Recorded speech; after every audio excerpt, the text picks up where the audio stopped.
A big hello to all my dearest students. Friends, मैं हूं CA आनंद कनानी, आपका दोस्त और आज का होस्ट। फ्रेंड्स, हम सीए फाउंडेशन के आरटीपीस को सॉल्व कर रहे हैं। आज जो हम सॉल्व करने वाले हैं that is revision test paper का क्वेश्चन नंबर 4। दैट इज यहाँ पे दो चीज है। क्वेश्चन नंबर 4A जो आपका होने वाला है petty cash book.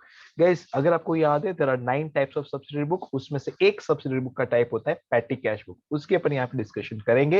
And second, question number 4B में हम जो डिस्कस करने वाले हैं that is theories of rectification of errors. Guys, मैंने बहुत बार देखा है बच्चे प्रैक्टिकल सब्जेक्ट में थियरीज को छोड़ के चले जाते हैं। अकाउंट्स की थियरीज तो बिल्कुल दूर दूर तक की नहीं होती है, खास करके चैप्टर नंबर 1, चैप्टर नंबर 2।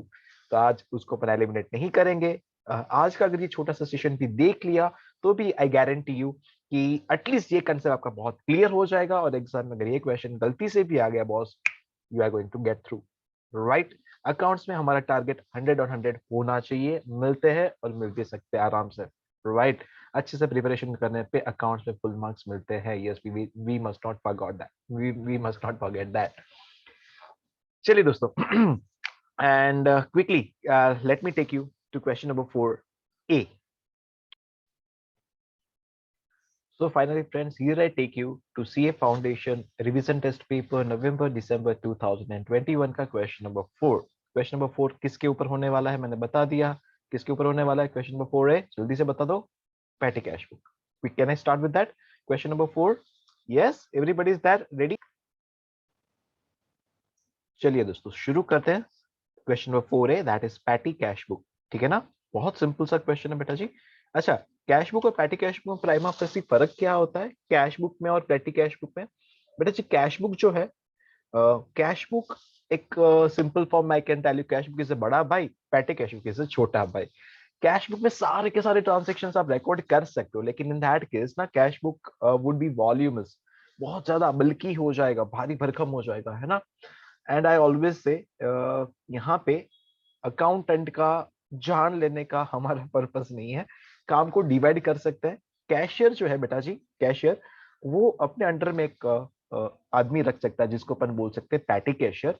छोटे मोटे खर्चे कौन लुक आफ्टर कर लेगा? पैटी कैशियर लुक आफ्टर कर लेगा, ताकि कैशियर के ऊपर बर्डन कम आए। इतना बेसिक समझ में आ रहा है? अगर कैशियर सारे के सारे ट्रांजेक्शन्स को लुक आफ्टर करना चाहता तो बेचारा फ्री नहीं होता, तो इसलिए वो क्या कर रहा है, पैटी कैशियर अपॉइंट कर लेता है। एंड गाइस, एक बात बताओ, कैशियर के पास तो अलग अलग अलग अलग अलग जगह से पैसा आ सकता है। मे बी उसने कैश में सेल किया, या तो उसको कहीं से पेमेंट डिटेल, अपना डेटर्स का पेमेंट मिल गया, एटसेट्रा एटसेट्रा, बैंक से कुछ पैसा विड्रॉ कर लिया, हो सकता है।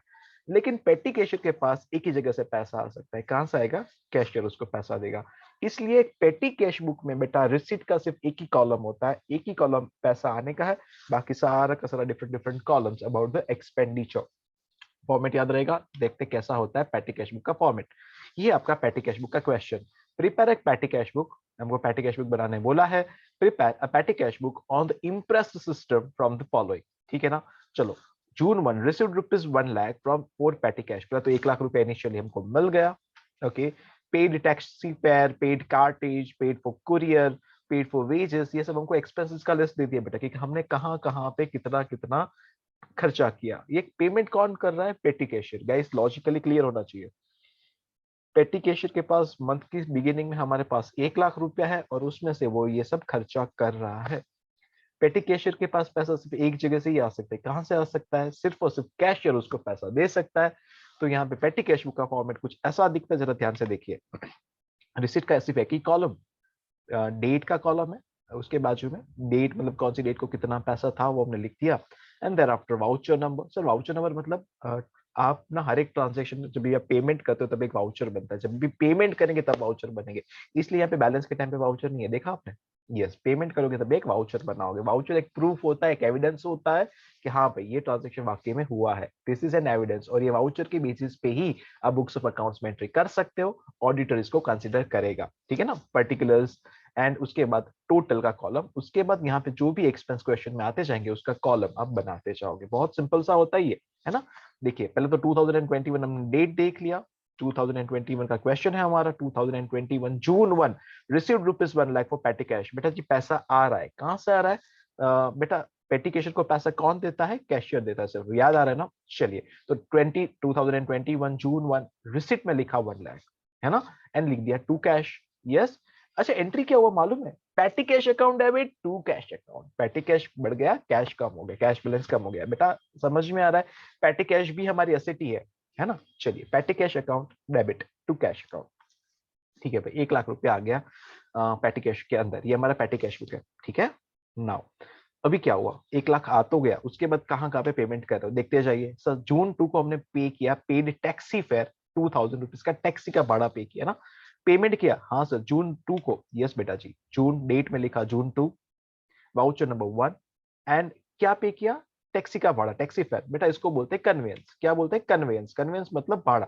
मे बी आपने जो भी टैक्सी में ट्रैवल किया है, विद इन द सिटी जो ट्रैवल किया, उसके लिए right word is conveyance. By conveyance expenses कितना?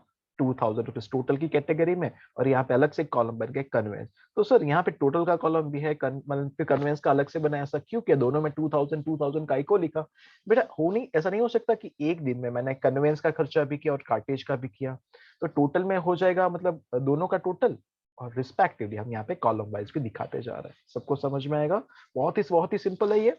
यस भाई, यहाँ पे अगेन आधा मार्क्स भी कट नहीं होना चाहिए, बहुत ध्यान से करेंगे अपन, है ना?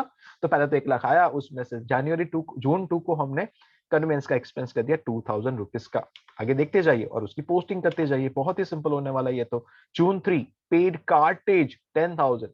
जून 3 को सिर्फ एक ही खर्चा है, ठीक है भाई।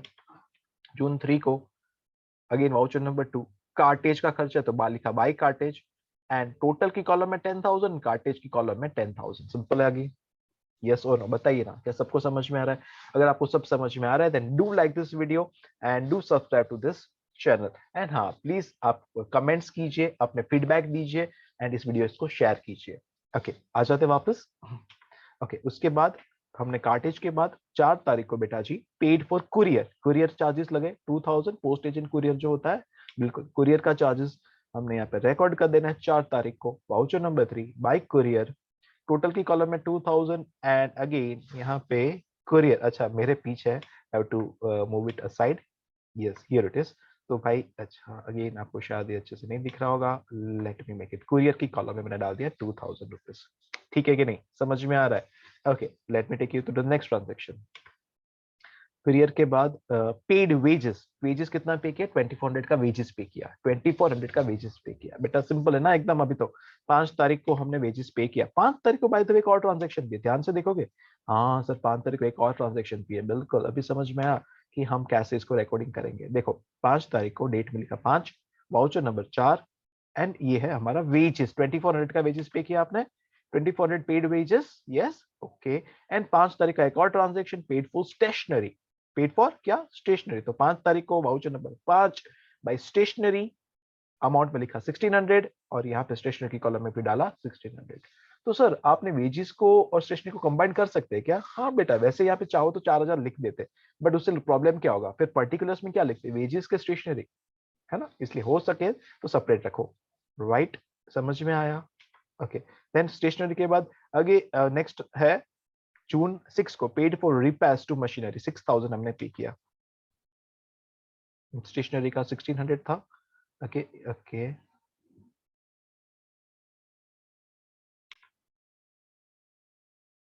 खाली यहाँ पे देखिएगा, वेजेस की कॉलम में it should be 2400 and stationery की कॉलम में इट शुड बी 1600। भले ही 5 तारीख को ट्रांजेक्शन हुए, लेकिन दोनों का वाउचर नंबर अलग अलग बनेगा, दोनों का अलग अलग वाउचर बनेगा। टोटल की कॉलम में 2400, यहाँ पे भी 2400, यहाँ पे 1600, और यहाँ पे it should be again 1600। Yes yes okay. अगर आप यहाँ तक बने हुए हो, do like this video. Okay, उसके बाद नेक्स्ट इज 6 तारीख को। 6 तारीख को अगेन 2 ट्रांजेक्शन है, नोटिस कर रहे हो आप? Paid for the repairs to the machinery, मतलब रिपेयर का खर्चा हुआ, and auto fare. Auto fare sir, यहाँ पे टैक्सी फेयर था तो कन्वेंस बोला था, तो ऑटो फेयर में भी क्या बोलेंगे? कन्वेंस ही बोलेंगे बेटा जी। यस चलिए, तो यहाँ पे यस रिपेयर का खर्चा, टोटल की कॉलम में 6000, और अगर यहाँ पे अगेन सर सनराइज की कॉलम में क्यों डाला? उसका अलग से हमने लेजर नहीं बनाया इसलिए, ठीक है ना? बाय कन्वेंस, अगेन कन्वेंस का अमाउंट कितना था दोस्तों? कन्वेंस का अमाउंट कितना था? कन्वेंस का अमाउंट इज हियर, देख सकते हैं ऑटो फेयर 400 रुपया। यस सर, तो क्या अपन यहाँ पे सनराइज की जगह पे रिपेयर का अकाउंट बना सकते हैं? 100% बना सकते हैं, ठीक है ना, कोई दिक्कत नहीं है। By conveyance 400। सर कन्वेंस ही क्यों लिखा बेटा? ऑटो फेयर हो कि टैक्सी फेयर हो उससे कोई फर्क नहीं पड़ता। लोकल विद इन सिटी जो ट्रांसपोर्टेशन का खर्चा है उसको क्या बोलते हैं? कन्वेयंस। ये आपको याद रखना है, ठीक है ना? 400। ठीक है भाई, चलो आई होप समझ में आया है ये। Next it should B, next transaction हो रहा है जून 7 को। कार्टेज का खर्चा 1600, कार्टेज का खर्चा 1600। 7 तारीख को वाउचर नंबर यहाँ पे आ रहा है 8 बाई कार्टेज। सर यहाँ पे वाउचर नंबर तो बाय द वे क्वेश्चन में दिया नहीं है, did you notice that? Voucher number तो वैसे दिया नहीं है, बट यस 1 2 3 4 आप भी हमेशा ऐसे लिखते जाओगे पेटी कैश के क्वेश्चन में। अगर दिया है तो वो फॉलो कीजिएगा, नहीं दिया तो 1 2 3 4 करते जाइए। करेक्ट। चलिए कार्टेज का खर्चा हो गया 7 तारीख को voucher number 8 by cartage 1600। Again cartage के कॉलम में 1600। सिंपल है गाइस, बहुत ही इजी है ये। खाली फॉर्मेट के मार्क्स ऐसा समझो, है ना? ठीक है। उसके बाद अगेन 7 तारीख को पेड फॉर कुरियर, कुरियर हमने कर दिया 2800 रुपीज का। चलिए देख लेते हैं भाई कुरियर का खर्चा। ये देखो 7 तारीख को voucher number 9 by courier amount is 2800। Simple simple, total की कॉलम में 2800, कुरियर की कॉलम में 2800। Next please. इसके बाद हो रहा है कार्टेज। 8 तारीख को कार्टेज का खर्चा। सर वापस कार्टेज है? हाँ बेटा किया तो किया, ठीक है ना? 8 तारीख को वापस कार्टेज। 8 तारीख को 10 नंबर का वाउचर नंबर हो गया बाई कार्टेज। टोटल की कॉलम में 12,000, कार्टेज की कॉलम में 12,000। सिंपल है गाइस। स्टेशनरी का खर्चा किया 8,000, ठीक है, नो प्रॉब्लम। 9 तारीख को वाउचर नंबर इज 11। स्टेशनरी का खर्चा हो गया 8,000 का, टोटल की कॉलम में 8,000 एंड अगेन स्टेशनरी की कॉलम में it is 8,000। And here we go to the last. Last क्या बोला है भाई हमारा? क्या हो रहा है ध्यान से देखेंगे, लास्ट में क्या हो रहा है हमारा। एंड द लास्ट ट्रांजेक्शन से 10 तारीख को क्या हो गया? हमने 10,000 रुपया खर्चा किया है सैलरी एक्सपेंसेस, ठीक है भाई। लास्ट 10 तारीख को वाउचर नंबर कंटिन्यू कर लेंगे। 10 तारीख 12 नंबर का voucher number by salary expenses amount is 20,000, not 10,000 sorry 20,000। 20,000 का टोटल एंड अगेन सैलरीज की कॉलम में डाल दिया 20,000। Guys did you notice? Simple simple सा था। अच्छा सर अभी क्या करें? टोटल लगा दो। टोटल एक्सपेंस हो गया 68,800 का। एक्सपेंस की कॉलम के टोटल्स लगाए। सर इंडिविजुअली कॉलम्स के भी टोटल्स लगाएंगे? बिल्कुल लगाएंगे, एक बार वेरीफाई हो जाएगा इससे हमारा आंसर, है ना? तो यहाँ पे कन्वेंस का हो गया टोटल, कार्टेज का, स्टेशनरी का, कुरियर का, वेजेस का, सनराइज का, सबका हम टोटल लगा देंगे। एंड एक बार उसका टोटल हमारा मेन ये टोटल के जितना आ जाना चाहिए। Guys what I want to say is 2400। आप चेक कर सकते हो 2400 plus 23,600 plus 9600 plus 4800 plus 2400 plus 26,000 should be equal to how much? 68,800। ठीक है। गाइस ओरिजिनली कितना रुपीस आया था? यहाँ पे देखो अभी 1 लाख आया था सर, 1 लाख आया था। यहाँ पे भी 1 लाख लिखा। रिसिप्ट का कॉलम का टोटल 1 लाख। यहाँ पे जैसे लेजर का अपन बैलेंसिंग करते हैं वैसे ही कर रहे हैं। 1 लाख यहाँ पे लिखा। टोटल एक्सपेंस 68,800 माइनस करने के बाद बैलेंस बच जाता है। By balance carried down, that is 31,200 rupees. 31,200 to balance brought down. And यहाँ पे 68,800 वापस हमको पैसा मिल जाएगा। सर कैसे मिल जाएगा बेटा? Impressed system. क्वेश्चन की अगर स्टार्टिंग में आपने नोटिस किया है, इम्प्रेस सिस्टम अपन फॉलो कर रहे हैं। इम्प्रेस सिस्टम में हर महीने की फिक्स तारीख को फिक्स्ड अमाउंट हमारे हाथ में होता है। स्टार्टिंग में हमारे पास 1 लाख था, अभी भी जितना खर्चा हुआ उतना पैसा कैशियर हमको रिइंबर्स कर देगा, उतना पैसा वो हमको दे देगा। एंड यस हमारे पास 68,800 आ जाएगा और फाइनली हमारा बैलेंस वापस कितना हो जाएगा? 1 लाख रुपया। सिंपल था, बहुत क्यूट सा प्यारा सा क्वेश्चन था। पेटी कैश बुक में मार्क्स कट नहीं होने चाहिए, सिर्फ फॉर्मेट बनाना का मार्क है, ऐसा समझ सकते हो आप। Now coming to question number 4B, rectification of error.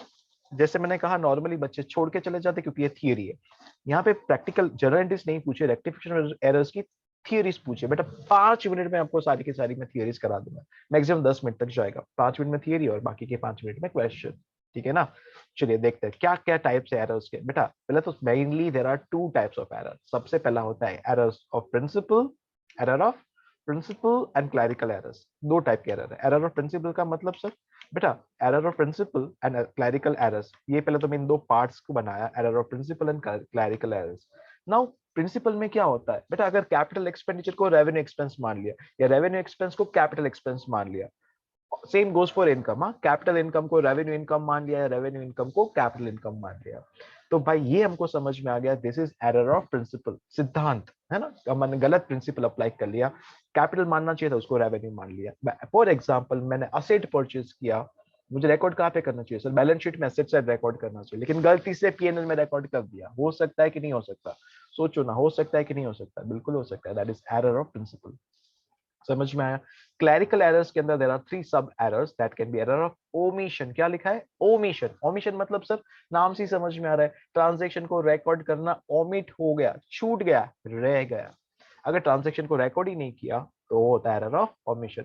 Sir ऐसा नहीं हो सकता, आधा रिकॉर्ड किया, डेबिट एंट्री किया, क्रेडिट छूट गया, क्रेडिट किया, डेबिट छूट गया? बिल्कुल हो सकता है ना? तो ये भी एरर ऑफ ओमिशन ही है अल्टीमेटली। अगर पूरा का पूरा ना तो डेबिट रिकॉर्ड किया ना तो क्रेडिट रिकॉर्ड किया, you will call it complete omission. Debit record किया, क्रेडिट नहीं किया, क्रेडिट रिकॉर्ड किया, डेबिट नहीं किया, that is partial omission. Done? Okay guys, अगर अभी तक आपने इस वीडियो को लाइक नहीं किया, then do like this video. Error of commission. Commission मतलब सर, कमीशन का एक्चुअली मतलब होता है बेटा, डिक्शनरी मतलब होता है टू कमिट। मतलब एंट्री करने के टाइम पे हम जो भी एरर कर देते हैं वो सब यहाँ पे आ जाती है एरर ऑफ कमीशन के अंदर। सर मतलब बेटा रॉन्ग साइड पे एंट्री कर दिया, डेबिट की जगह पे क्रेडिट साइड पे एंट्री कर दिया, क्रेडिट की जगह पे डेबिट साइड पे एंट्री कर दिया, टोटल्स गलत लगा दिए, बैलेंस गलत निकाल दिया, बैलेंस को wrongly brought forward carry forward कर दिया, अंडर कास्टिंग ओवर कास्टिंग, ये सब होती है error of commission. And the last is compensating errors. Compensating errors मतलब sir more than one error जिसका नेट इफेक्ट जीरो हो जाता है। मोर देन वन एरर जिसका नेट इफेक्ट जीरो हो जाता है ना? तो वो होती है कंपेंसेटिंग एरर्स। समझ में आएगा? चलो देखते हैं सबको one by one. Error of principle, contravention और वायोलेशन ऑफ अकाउंटिंग प्रिंसिपल्स। गलत सिद्धांत फॉलो कर दिया, आपने प्रिंसिपल्स को फॉलो नहीं किया। नो डिस्क्रिमिनेशन ऑफ कैपिटल और रेवेन्यू एक्सपेंडिचर। कैपिटल और रेवेन्यू में कोई फर्क ही नहीं समझा आपने, तो हो जाता है error of principle. Capital expenditure has been treated as revenue expenditure और vice versa. In that case transference tally हो जाता है। सर क्यों टैली हो जाता है? बेटा कैपिटल को रेवेन्यू माना, रेवेन्यू को कैपिटल माना, डेबिट का तो डेबिट ही है। बैलेंस शीट में एसेट साइड रिकॉर्ड किया कि पीएनएल में डेबिट साइड रिकॉर्ड किया, अल्टीमेटली डेबिट ही है दोनों, ट्रांसफर टैली होता ही है इसमें। ठीक है कि नहीं?